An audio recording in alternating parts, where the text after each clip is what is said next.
Guys দেখেন খুনি হাসিনা কিলার হাসিনা ক্ষমতায় থাকার জন্য দেখেন কি করছে। ভারত থেকে দেখেন কত সদস্য, সেনা সদস্য, পুলিশ সদস্য, বিজিবি, বিএসএফ সদস্য নিয়ে আসছে। আইনা আমাদের দেশের পবিত্র ইউনিফর্ম পরায়া পরায়া তারা যুদ্ধ করাইছে। দেখেন নিরীহ ছাত্রদের বুকে, সাধারণ মানুষের বুকে গুলি চালাইছে।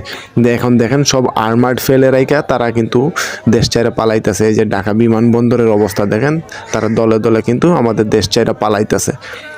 আত্মরক্ষার জন্য তারা কিন্তু সবকিছু এখন ফেলাইয়া দিয়া পালাইতেছে।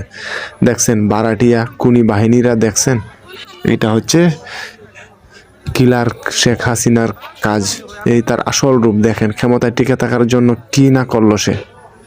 ঢাকা এয়ারপোর্টে এই যে পুলিশের হাতে যা ছিল বেস্ট অস্ত্র তারা সব ফালিয়ে দিয়ে তারা পলাচ্ছে। এই যে দেখুন এরা দৌড়ে দৌড়ে সবাই রানওয়ের দিকে যাচ্ছে। এই যে দেখতে পাচ্ছেন সবাই রানওয়ের দিকে যাচ্ছে। এরা কোথায় যাচ্ছে এটা বলতে পারতেছি না, হয়তো বা ভালো মতন দেখতে পাচ্ছেন।